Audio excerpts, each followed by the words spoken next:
नमस्कार, स्वागत आप सभी का देवभूमि समाचार में। मैं आपके साथ निकिता कश्यप। खबर देहरादून से है, जहां पर पूर्व सीएम हरीश रावत एक बार फिर से अपने आवास पर 1 घंटे के लिए मौन व्रत पर बैठे हैं और इसको लेकर बीजेपी की ओर से हरीश रावत पर तंज भी कसा गया। आपको बता दें कि बीजेपी के विधायक विनोद चमोली ने तंज कसते हुए कहा कि कभी कभार बड़े बुजुर्गों का चुप रहना ही अच्छा होता है। विधायक ने आगे यह भी कहा कि हो सकता है उनके परिवार की अपनी समस्या हो, परिवार में विवाद के दौरान कभी कभी चुप रहना सही होता है। कहाँ है हरीश रावत जी आजकल? मैं तो भी देख रहा था कहीं अपने राष्ट्रीय अध्यक्ष से कहीं मुलाकात कर रहे थे। मौन व्रत कहाँ पर रखते? मेरी जानकारी मिली घर पर मौन व्रत घर पर है। मेरी समझ में नहीं आता, लोग हर चीज को राजनीतिक दृष्टि से क्यों ले सकते हैं? घर की समस्याएं भी हो सकती है। कई बार बड़े बुजुर्गों को चुप रहना ठीक होता है, घर के विवादों से निपटने के लिए घर में सब शांति बनाए रखते हैं। उसको राजनीतिक दृष्टि से क्यों लेते हैं? हरीश रावत जी का व्यक्तिगत जीवन नहीं है क्या?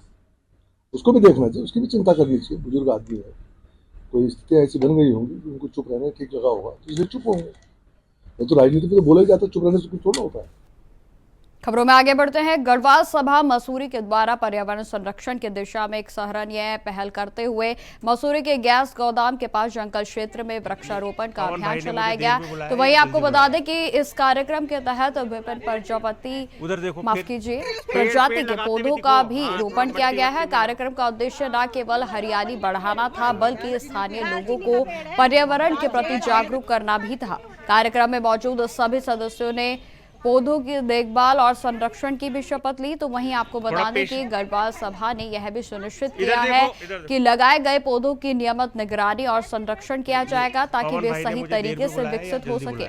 वृक्षारोपण कार्यक्रम के दौरान सभा सदस्यों ने एक लंबे समय से लंबित मुद्दे को भी उठाया, जहां पर गढ़वाल का महासभा भवन के निर्माण की मांग को भी रखा गया। तो वहीं आपको बता दें कि सभा के सदस्यों ने स्पष्ट रूप से कहा है कि मसूरी में गढ़वाली संस्कृति और गतिविधियों के लिए एक स्थायी भवन की सख्त आवश्यकता है, जहां सांस्कृतिक कार्यक्रम, पारंपरिक मेलजोल के साथ साथ सामाजिक बैठकों का आयोजन नियमित रूप से हो सके। पवन भाई ने मुझे देर में बुलाया या जल्दी? दालचीनी का और मोरपंख के पौधे लगाए और संरक्षण हम ही लोग आके देखते हैं। हर साल हम यहाँ पर वृक्षारोपण करते हैं गढ़वाल सभा की तरफ से और हम ही फिर देख रेख करते हैं इनकी गढ़वाल सभा वाली कि हर एक जना एक पौधा वादा करे कि अपने बर्थडे पे या बच्चों के बर्थडे पे एक पौधा लगाए। मसूरी हरी भरी थी और मसूरी को हरा भरा रखना है। तो यही प्रयास सबको करना चाहिए कि कम से कम एक पौधा एक बार लगाना चाहिए और उसकी देखभाल भी करनी चाहिए। मसूरी बिल्कुल कंक्रीट का जंगल बन गया जिस तरह से, तो हम चाहते हैं कि थोड़ा हरा भरा कुछ हरियाली हो, इसमें थोड़ा सा जंगल बच जाए किसी तरह से, उसे बचाने का प्रयास हम लोग कर रहे हैं। और माननीय मंत्री जी से हमारी एक रिक्वेस्ट भी है कि रक्षाबंधन का पर्व आएगा ना, तो हम सारी गढ़वाल की महिलाएं उनसे रिक्वेस्ट करते हैं कि तोहफे के रूप में हमें ना, हमारा जो गढ़वाल सभा का भवन काफ़ी बन गया था और वो बिल्कुल अब कहीं मतलब हमें कहीं बैठने के लिए भी जगह नहीं है। कभी कहीं किसी को बोलते हैं, रिक्वेस्ट करते हैं कि कहीं पे मीटिंग करनी है तो बैठने के लिए जगह दें, तो वो हमें कुछ इसकी व्यवस्था कर दें भवन के लिए ना, जगह या ज़मीन जो भी उनके स्तर पे हो सकता है। सबसे पहले तो मैं धन्यवाद करना चाहता हूँ गढ़वाल सभा की समस्त बहनों का, जिन्होंने आज एक वृक्षारोपण का जो कार्य सुचारू रूप से किया। और ये जो जहाँ पे हमने वृक्षारोपण किया उसके तहत एक मैसेज हम सरकार को देना चाहते हैं कि इको पार्क की 14 बीघा ज़मीन इन्होंने नगर पालिका से 14 साल पहले लिए थी, जिसका DPR भी तैयार है, पैसा भी रिलीज होगा। न जाने क्यों अब तक ये टेंडर नहीं लगा और ये पूरी भूमि जो है अस्त व्यस्त पड़ी है। इसलिए गढ़वाल सभा की महिलाओं ने एक पहल करी है पर्यावरण के लिए कि जो आप इको पार्क बनाने जा रहे थे, शुरुआत हमने करी है। तो मेरा तो निवेदन है कि यथाशीघ्र इसका टेंडर लगाया जाए इको पार्क का, क्योंकि देखो आप बोर्ड भी सड़ गया है, 14 साल हो गए लेकिन इस पर एक कुदाल भी नहीं लगी, जबकि इस पर 35-40 करोड़ इसका रिलीज हो चुका है। और अगर गढ़वाल सभा भवन की मैं बात करूं, मैं माननीय मंत्री जी से अनुरोध करता हूं कि विकास पुरुष के रूप में जाने जाते हैं, तो जो हमारा आने वाला रक्षाबंधन है, हमारी गढ़वाल सभा की बहनों को एक जमीन के रूप में, एक तोहफे के रूप में वो गढ़वाल सभा भवन को दे दे तो उनकी बड़ी मेहरबानी है।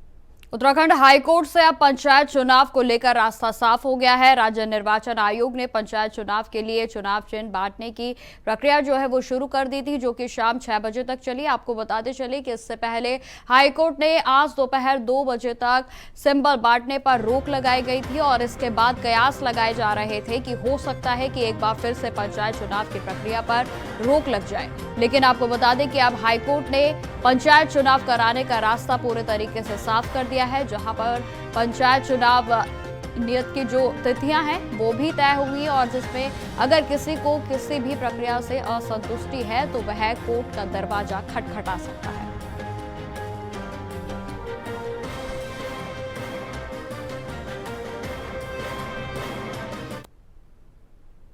उत्तराखंड में लगातार हो रही बारिश ने जनजीवन को प्रभावित करना शुरू कर दिया है। आपको बता दें कि राज्य के पर्वतीय क्षेत्रों में बारिश के कारण लैंडस्लाइड होने से बार बार मोटर मार्ग अवरुद्ध हो रहे हैं, तो वहीं पहाड़ दरकने से लोगों की जान का खतरा भी लगातार उस पर मंडरा रहा है। तो आपको बता दें कि इसी तरह के टिहरी जिले के देवप्रयाग में पहाड़ से लैंडस्लाइड की तस्वीरें सामने आई हैं, जिसमें लैंडस्लाइड का भयावह वीडियो भी सामने आया है। आप तस्वीरों में साफ तौर पर देख सकते हैं कि जिसमें करीब 6 से 7 मकान क्षतिग्रस्त हो गए। तो वहीं आपको बता दें कि लैंडस्लाइड वाला एरिया भले ही पौड़ी जिले में पड़ता हो, लेकिन यह देवप्रयाग विधानसभा के अंतर्गत आता है।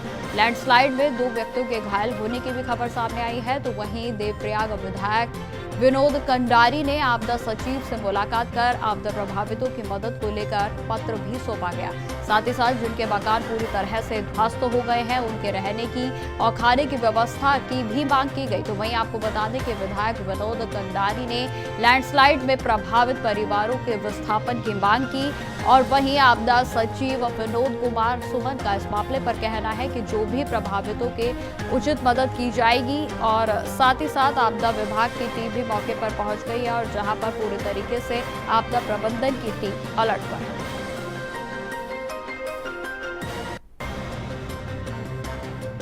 विधायक जी अभी आए थे ऑफिस में, उनके द्वारा पूरी घटना से अवगत कराया गया।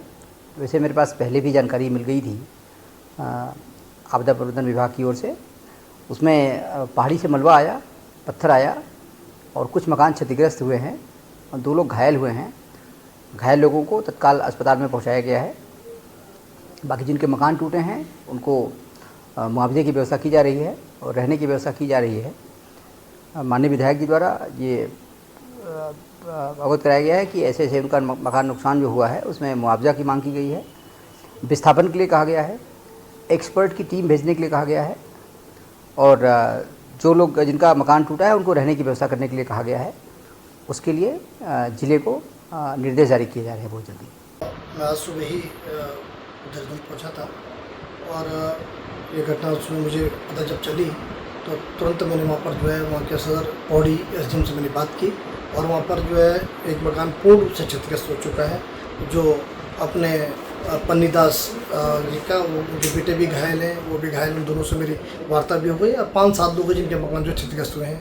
नगर पालिका की संपत्ति को भी क्षतिग्रस्त हुआ है। इसलिए मैं तत्काल जो हूँ आपदा सचिव से मीटिंग करने आया हूँ कि तुरंत उन लोगों प्रभावितों को जो है लाभ पहुंचाया जा सके। और अभी मैं तुरंत जो है अभी मीटिंग करने के बाद तुरंत मैं क्षेत्र में मैं जा रहा हूँ, उनसे मेरी वार्ता हो रही है। उनसे भी अभी मैं तत्काल जो है थोड़ी देर में 2-3 घंटे में मैं वहाँ पहुँच जाऊँगा देवप्रयाग में और उन लोगों से मुलाकात करने जा रहा हूँ। सरकार पूर्णतः उनके साथ खड़ी है और मैं भी इसलिए तत्काल अभी आपने सचिवालय में देखो मैंने भी तत्काल इसकी मीटिंग आयोजित की। तत्काल जो है आपदा सचिव से मैंने वार्ता की, जो संबंधित आपदा सचिव को निर्देश करने का मैंने काम कर दिया। विस्थापित करने की भी मांग आप कर रहे हैं क्योंकि लैंडस्लाइड हुआ है। कितने परिवार लगभग ये विस्थापित करने की अभी मांग? ये 7-8 परिवारों की मेरी सूची आई जो मैंने किया। वहाँ पर नगर पालिका अध्यक्ष वहाँ पे है, हमारे जो है मंडल अध्यक्ष वहाँ पर हैं और अभी लगभग 8-9 लोगों की सूची मेरे पास पहुँची है। तो उसका जो प्रोसेस सरकार के अंतर्गत आता है उनका पुनर्वास की, विस्थापन की जो व्यवस्था और जैसे जिनका मकान पूर्ण रूप से क्षतिग्रस्त उनके किराए के मकान के ऊपर उनकी व्यवस्था की जाए, जिसका किराया जो है आपदा प्रबंधन देगा। और नीचे मैंने कहा जिला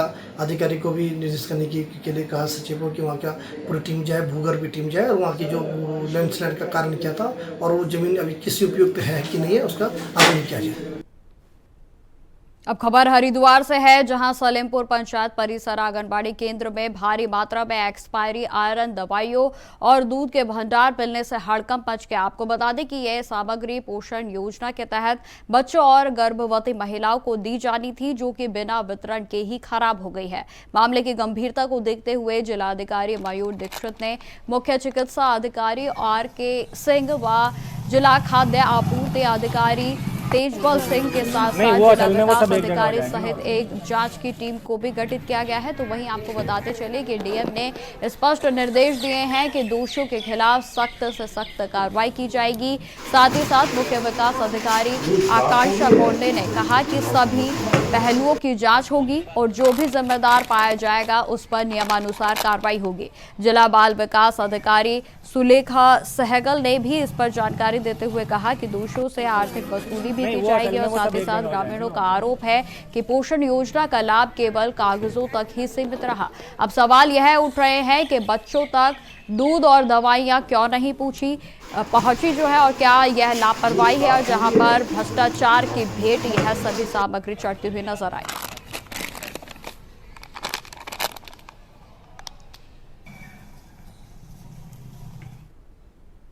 प्रदेश में पंचायत चुनाव को लेकर राजनीतिक हलचल पूरे तरीके से तेज हो गई है। आपको बता दें कि सभी दल जीत के दावे कर रहे हैं और इसी क्रम में उत्तराखंड महिला कांग्रेस अध्यक्ष ज्योति रौतेला ने कहा कि पंचायत चुनाव में कांग्रेस पूरी मजबूती से उतरेगी और जीत की प्रबल संभावना है। उन्होंने आगे यह भी कहा कि जिला अध्यक्षों, ब्लॉक अध्यक्षों के साथ साथ कार्यकर्ताओं को मैदान में उतारा जाएगा। महिला आरक्षण के अंतर्गत कई महिलाएं चुनाव लड़ेंगी। रौतेला ने यह भी जानकारी दी है कि प्रदेश में बीजेपी सरकार से जनता नाराज है और उसी का असर अब चुनाव में दिखेगा।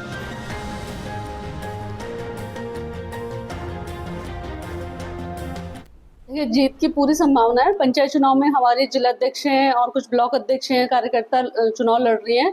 50% महिलाओं का जो रिजर्वेशन है उसमें कई महिलाएं जो हमारे संगठन से हैं वो चुनाव लड़ रही हैं और मुझे पूरा विश्वास है कि जिस तरह के हालात इस प्रदेश में भाजपा सरकार ने करे हुए हैं, जो नाराजगी लोगों की है और जिस तरीके से लोगों को आज लग रहा है कि भाजपा की सरकार जिन वादों के साथ सत्ता में आई उनको पूरा नहीं कर पाई, तो इसका जो पंचायत चुनाव है हम लोग भारी भरकम रूप से जीतने वाले हैं और इसका ये शुरुआत है 2027 की।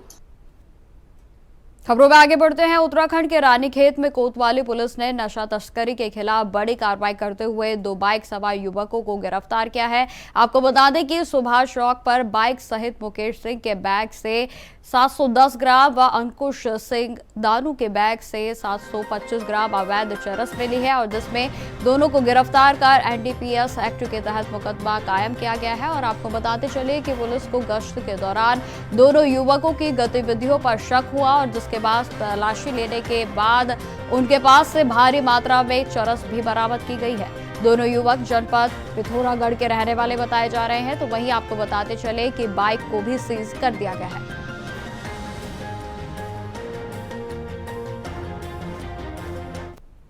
आज दिनांक 14/7/25 को रानीखेत पुलिस द्वारा सुभाष चौक पर चेकिंग की जा रही थी। उसी दौरान 2 युवक एक मोटरसाइकिल में आ रहे थे जिनको रोका गया। रोककर चेक किया गया तो एक व्यक्ति जिसका नाम मुकेश था उसके बैग को चेक किया गया तो उसके बैग से 710 ग्राम चरस व दूसरे व्यक्ति जिसका नाम अंकुश था उसके बैग से 725 ग्राम चरस बरामद हुई है। कुल जो चरस बरामद हुई है वो 1 किलो 435 ग्राम है। उक्त दोनों व्यक्तियों को गिरफ्तार कर इनके विरुद्ध थाना रानीखेत में NDPS के तहत कार्रवाई की जा रही है।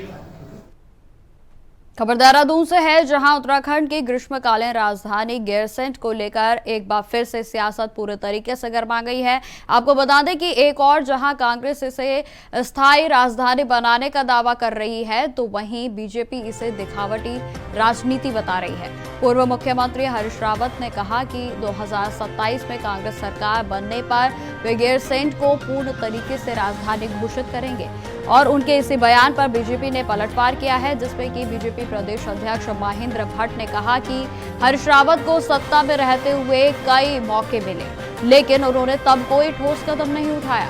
बीजेपी प्रदेश अध्यक्ष महेंद्र भट्ट ने आगे यह भी कहा कि गैरसैंण को लेकर अगर किसी ने काम किया है तो वह भारतीय जनता पार्टी की सरकार है।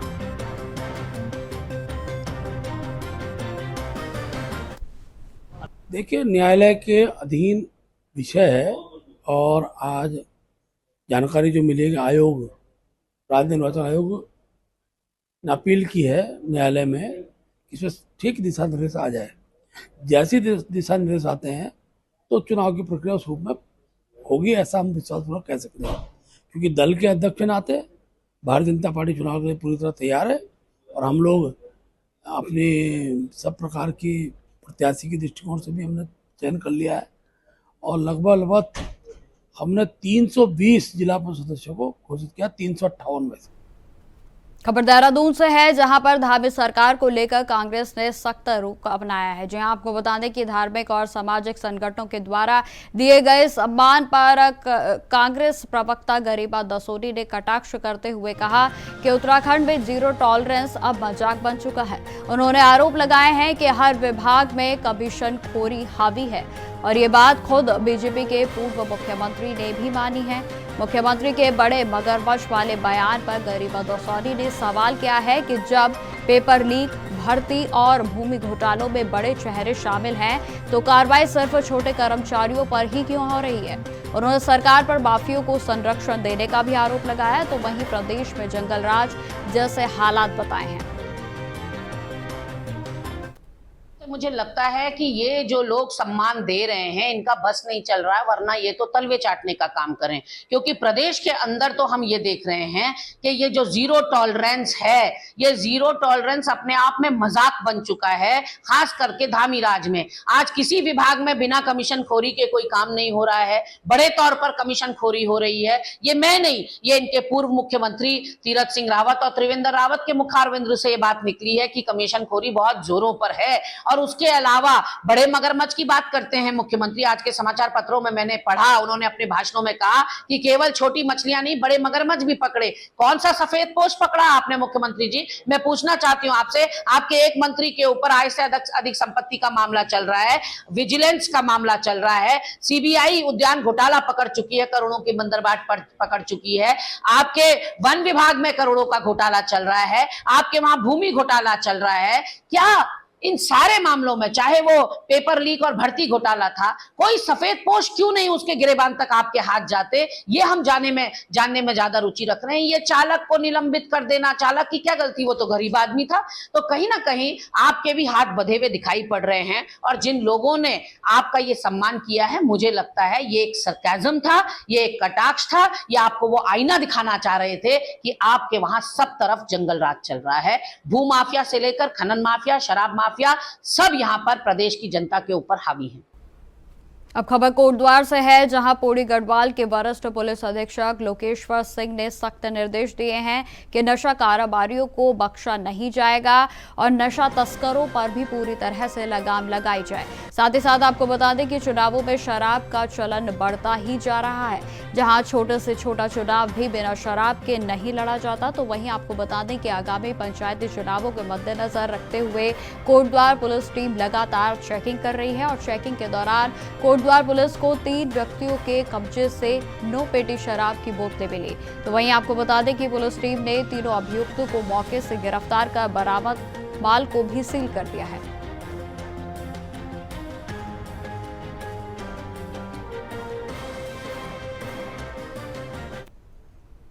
अब खबर राजधानी देहरादून से है, जहां जनता दर्शन का आयोजन किया गया और इस दौरान विधवा ने डीएम सविन बंसल को अपनी समस्याएं भी बताई। आपको बताते चले कि न्याय की गुहार भी उनकी ओर से लगाई गई है और जिसके बाद जिलाधिकारी ने तुरंत एक्शन भी लिया। तो वहीं विधवा महिला का कहना है कि मृतक आश्रित कोटे की नौकरी के लिए दर-दर भटक रही हैं और न्याय की गुहार भी उनकी ओर से लगातार लगाई जा रही है, लेकिन उसे सुविधाएं नहीं मिल पा रही है। तो वहीं आपको बता दें कि हाल ही में जिलाधिकारी ने सिर्फ 9 दिन में दस्तावेज पूरे कराते हुए जल्द नौकरी देने की भी बात कही।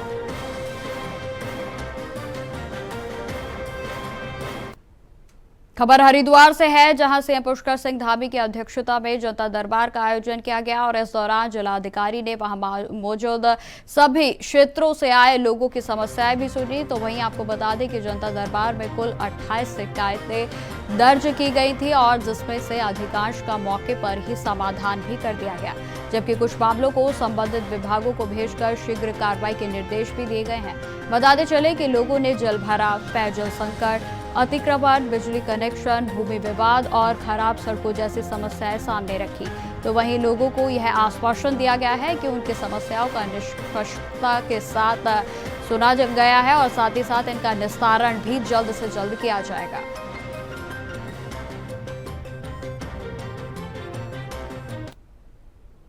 खबर राजधानी देहरादून से है, जहां देर रात हाथियों का तांडव देखने को मिला है। तो आपको बताते चले कि झुंड के रूप में आए हाथियों ने सड़क किनारे खड़ी गाड़ियों को अपना निशाना बना डाला और जिससे इलाके में पूरे तरीके से हड़कंप मच गया। तो वहीं साथ ही साथ कई वाहनों के शीशे भी टूट गए और कुछ पूरी तरीके से क्षतिग्रस्त हो गए हैं। घटना की सूचना मिलते ही वन विभाग की टीम भी मौके पर पहुंची और स्थिति को नियंत्रित करते हुए जो है पूरे तरीके से नियंत्रण में किया गया। तो वहीं स्थानीय लोगों का कहना है कि यह कोई पहली घटना नहीं है। वन विभाग को पहले भी अलर्ट किया गया था, लेकिन कोई ठोस कदम अभी तक नहीं उठाया गया।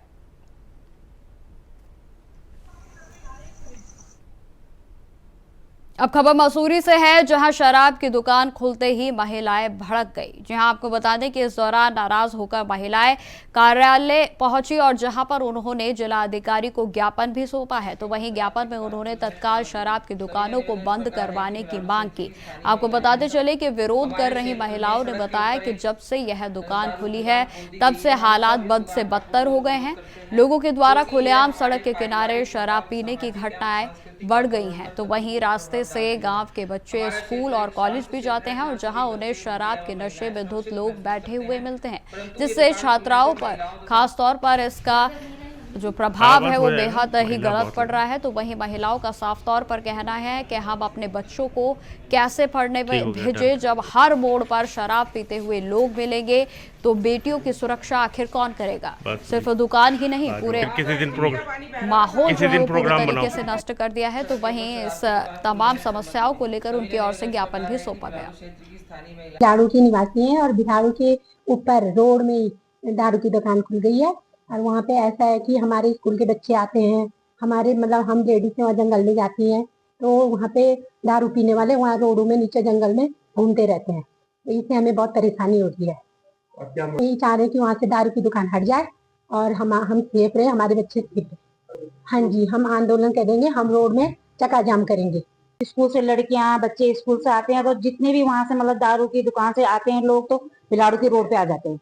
तो इसलिए मतलब हम सेफ नहीं है, मतलब हमारी बेटियां कोई भी हमारे बच्चे सेफ नहीं है। वहाँ पर सारे लोग मतलब हमारी बिलाड़ू की रोड पे आ जाते हैं, वहाँ परेशानी हो रही है। मांग ये करे कि वहाँ से मतलब ये है कि हटाया जाए, चाहे कहीं भी मतलब और जगह खोले पर वहाँ से हटाया जाए। नहीं तो हम नहीं हटाते तो हम वहाँ पर चक्का जाम करेंगे और वहाँ पर आने जाने को मतलब वो करेंगे। हम बिलाड़ू क्षेत्र की महिलाएं आई हैं यहाँ पर, क्योंकि वहाँ पर एक सड़क पर बिल्कुल जहाँ पर बिलाड़ू को रास्ता जाता है वहीं सड़क पर एक शराब की दुकान खोल दी गई है, जो पूर्व में सांझा दरबार के पास खुली थी। और अभी सरकार ये भी देख रही कि मंदिर से दारू की दुकान का कितना गैप है, या स्कूल से कितना है। पहले जो नियम कानून थे, आज की डेट में वो कोई नियम कानून नहीं है। पहले कहा जाता था कि मंदिर के आसपास शराब की दुकान नहीं खुलेगी, स्कूल के आसपास के क्षेत्र में नहीं खुलेगी, परंतु अब चप्पे चप्पे पर दारू की दुकानें खुलती जा रही हैं। और यहाँ तक कि अभी ये भिलाड़ू में आ गई, सांझा दरबार से उठकर अब इसको यहाँ पर भिलाड़ू सड़क के ऊपर जो है दुकान खोल दी गई है, जिससे कि वहाँ की महिलाओं में बहुत रोष है, क्योंकि वो परेशान है। ये वहाँ गांव में रहती हैं और गाय वगैरह चराती हैं, बकरी चराती हैं, तो लोग शराब पी के नीचे को उतर जाते हैं और टूरिस्ट भी वहाँ पर खड़े होकर खरीदते हैं, जिससे कि वहाँ जाम लगता है, क्योंकि वो एक हाईवे है, NH है और यमुनोत्री मार्ग है, और NH पर अगर शराब की दुकान खुले तो वो तो सबसे नियम विरुद्ध है। ये कैसे खुल गई ये हमें पता नहीं, क्योंकि इस सरकार में हम बार बार कहते हैं कि इसमें भ्रष्टाचार चरम सीमा पर है और कोई नियम कानून को नहीं देखा जा रहा। अब आप देखिए NH पर कभी दारू की दुकान खुलती है, वहां पर खुल गई, जिससे कि ये सब लोग परेशान है। तो फिलहाल इस बुलेटिन में इतना ही। देश दुनिया की तमाम खबरों की जानकारी के लिए बने रहे हमारे साथ। नमस्कार।